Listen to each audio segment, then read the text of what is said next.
নজর রাখবো পরবর্তী সংবাদে। তিহার জেলে আবারও অসুস্থ হয়ে পড়লেন অরবিন্দ কেজরিওয়াল। ইতিমধ্যে ইনসুলিন দেওয়ার পরামর্শ বা ইনসুলিন চালু রাখার পরামর্শ স্বাস্থ্য পরীক্ষার পর চিকিৎসকদের তরফ থেকে তিহার জেলে আবারও অসুস্থ হয়ে পড়লেন দিল্লির মুখ্যমন্ত্রী অরবিন্দ কেজরিওয়াল। তিহার জেল কর্তৃপক্ষকে নির্দেশ দেওয়া হয় অরবিন্দ কেজরিওয়ালের মেডিকেল বোর্ডের থেকে স্বাস্থ্য পরীক্ষার পর ইনসুলিন চালু রাখার ক্ষেত্রে। কি হয়েছে, কেন তিনি আচমকা অসুস্থ হয়ে পড়লেন, কি জানা যাচ্ছে সংশ্লিষ্ট ক্ষেত্রে কথা বলবো। এক্সিকিউটিভ এডিটর নীল রয়েছে টেলিফোন লাইনে। নীল, ইতিমধ্যে স্বাস্থ্য পরীক্ষা করা হলো অরবিন্দ কেজরিওয়ালের, পুনরায় তিনি অসুস্থ হয়ে পড়লেন, কি জানা যাচ্ছে? স্বাস্থ্যকর্মীরা, স্বাস্থ্য বিশেষ করে মেডিকেল বোর্ড কি জানাচ্ছে? দেখো, অরবিন্দ কেজরিওয়াল আবার একটু অসুস্থ বোধ করেন, তবে তার অসুস্থতা তেমন কিছু নয় বলেই জানা গিয়েছে। যেটা কয়েকদিন আগে দেখা গিয়েছিল যে অরবিন্দ কেজরিওয়ালের যে রক্তে, সেই রক্তে শর্করার পরিমাণ কিন্তু আস্তে আস্তে কমছে এবং অরবিন্দ কেজরিওয়ালের সুগার রয়েছে। সুগার থাকার কারণেই তার বারবার তার সুগার রয়েছে। সুগার থাকার কারণেই তিনি অসুস্থ বোধ মাঝে মধ্যেই একটু একটু করছেন এবং তার অসুস্থতা নিয়ে ইতিমধ্যেই আদালত পর্যন্ত তার অসুস্থতার নালিশ চলে গেছে। বিজেপির পক্ষ এসে মার্জনা করবেন, আপের পক্ষ থেকে ইতিমধ্যেই বলা হয়েছে যে অরবিন্দ কেজরিওয়ালের চিকিৎসা ঠিকমতো হচ্ছে না এবং তার যারা বিশেষজ্ঞ চিকিৎসক, অর্থাৎ অরবিন্দ কেজরিওয়ালের সুগার হওয়ার পর তাকে যে দিল্লির বিশেষজ্ঞ চিকিৎসকরা দেখতেন, তাদেরকে জেল কর্তৃপক্ষ কিছুতেই জেলের ভিতর অ্যালাউ করছেন না। অরবিন্দ কেজরিওয়ালের সঙ্গে টেলিফোনে কথা বলতে দিচ্ছেন না, এমনকি ভিডিও কনফারেন্সেও অরবিন্দ কেজরিওয়ালের যারা ব্যক্তিগত বিশেষজ্ঞ চিকিৎসক তাদের সঙ্গে কথা বলতে দিচ্ছেন না বলে আপ কিন্তু অভিযোগ করে।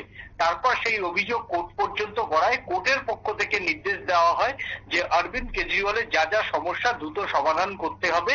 এর পরের দিনই কিন্তু ইডিও পাল্টা অভিযোগ জানায় আদালতের কাছে যে অরবিন্দ কেজরিওয়াল নিজে ইচ্ছে করে সুগার বাড়িয়ে তুলছেন, কারণ সুগার বাড়ালেই তিনি মনে করছেন যে জামিন মিলে যাবে, অর্থাৎ সুগার বাড়লেই তার শরীর খারাপ হবে এবং এই সুগার বাড়ার রিপোর্ট আদালতের কাছে ফেললে আদালত তাতে অসুস্থতার জন্য অনেক সময় আদালত তাদের বেল গ্র্যান্ট করে। সেই ক্ষেত্রে আদালত বেল গ্র্যান্ট করবে এবং বেল পেতে বাড়তি সুবিধা হবে বলে মনে করছেন ইডির তদন্তকারী আধিকারিকরা এবং ইডির আইনজীবীরা। এরপরে ইডির আইনজীবীরা বিষয়টি আদালতের গোচরে আনেন এবং আদালতকে জানান যে অরবিন্দ কেজরিওয়াল তিনি নিজে জেলের মধ্যে বসে মিষ্টি আম খাচ্ছেন, পুরি খাচ্ছেন, আলুর দম খাচ্ছেন, সন্দেশ খাচ্ছেন।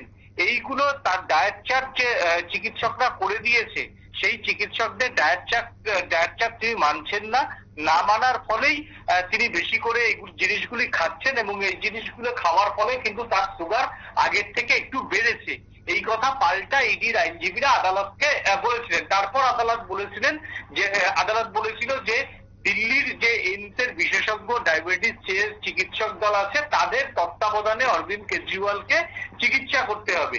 সেই মোতাবেক দিল্লির চিকিৎসকরা অরবিন্দ কেজরিওয়ালের সমস্ত রিপোর্ট পাওয়ার পর তাকে হালকা পরিমাণে ইনসুলিন দেওয়ার কথা বলেন। খুব বড় ইনসুলিনের যে ডোজ সেটা একদমই হালকা এবং সেটা চালু রাখতে বলেন তিহার জেল হাসপাতাল কর্তৃপক্ষকে এবং সেটা দেওয়াও শুরু হয়েছিল। অবশেষে আজকে তিনি একটু অসুস্থ বোধ করেন। স্বাভাবিক দিল্লির তাপমাত্রা দেখো, যেখানে 44-45 ডিগ্রি সেলসিয়াসে দিল্লির তাপমাত্রা 44 ডিগ্রি সেলসিয়াস, কখনো কখনো একটু কমে সেটা 42 ডিগ্রি 41 ডিগ্রির মধ্যে ঘোরাফেরা করছে। এই গরমে যে কোনো সুস্থ মানুষই কিন্তু অসুস্থ হচ্ছে। সেই জায়গা থেকে তার একেতেই একটা টেনশন রয়েছে, ইলেকশনের টেনশন, পাশাপাশি তিনি গ্রেপ্তার হয়ে ইতিমধ্যে জেল কুঠুরিতে আছেন। কবে বেল পাবেন সেই নিয়ে একটা দুশ্চিন্তায় থাকাটা স্বাভাবিক। আর দুশ্চিন্তায় যদি থাকে সেটা থাকলে কোনো মানুষ সামান্য কিছুতেই অসুস্থ বোধ করেন। সেই ক্ষেত্রে অরবিন্দ কেজরিওয়ালের যেহেতু একটু সুগার মাঝে মধ্যে বাড়ছে, ইনসুলিন দিচ্ছে, তাই একটু অসুস্থ বোধ করেন। সেই জায়গাতে দেখো, বর্তমানে ভোট আবহ চলছে, আর এই লোকসভা ভোটের মধ্যে অরবিন্দ কেজরিওয়ালই হোক বা হেমন্ত সোরেনই হোক, এদের ব্যাপারে আলাদা করে কি এখন কোনো কিছু ভাববে কেন্দ্রীয় তদন্তকারী সংস্থা?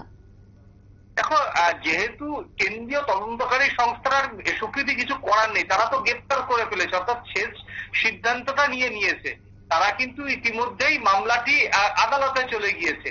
এখন ভাবার কিছু নেই এই ক্ষেত্রে যদি ইডি বা সিবিআই তারা যদি দোষী প্রমাণ করতে না পারে সেই ক্ষেত্রে সিবিআই এবং ইডির মুখ পুড়বে। এই যে 14 দিন 15 দিন পর যে ডেটগুলো আদালতে পড়ে, সেই ক্ষেত্রে সিবিআই এবং ইডির আধিকারিকরা কিন্তু তাদের বিরুদ্ধে আরো কেস ডায়েরি যত দিন যাবে জোরালো করবে তথ্য প্রমাণ সহকারে। সেটাই স্বাভাবিক। সেই জায়গাতে দাঁড়িয়ে লোকসভা ভোট চলাকালীন এই দুই নেতারই বা একজন বর্তমান মুখ্যমন্ত্রী আর একজন প্রাক্তন মুখ্যমন্ত্রীর বেল পাওয়ার সম্ভবত নেই বললেই চলে। সেই জায়গাতে দাঁড়িয়ে আদালত দিল্লির যারা চিকিৎসকরা রয়েছেন মেডিকেল বোর্ডের, তার যে মেডিকেল বোর্ড গঠন করা হয়েছে সেই মেডিকেল বোর্ড আজকে নির্দেশ দিয়েছে হালকা যেমন ইনসুলিন চলছে সেই রকমই চলবে।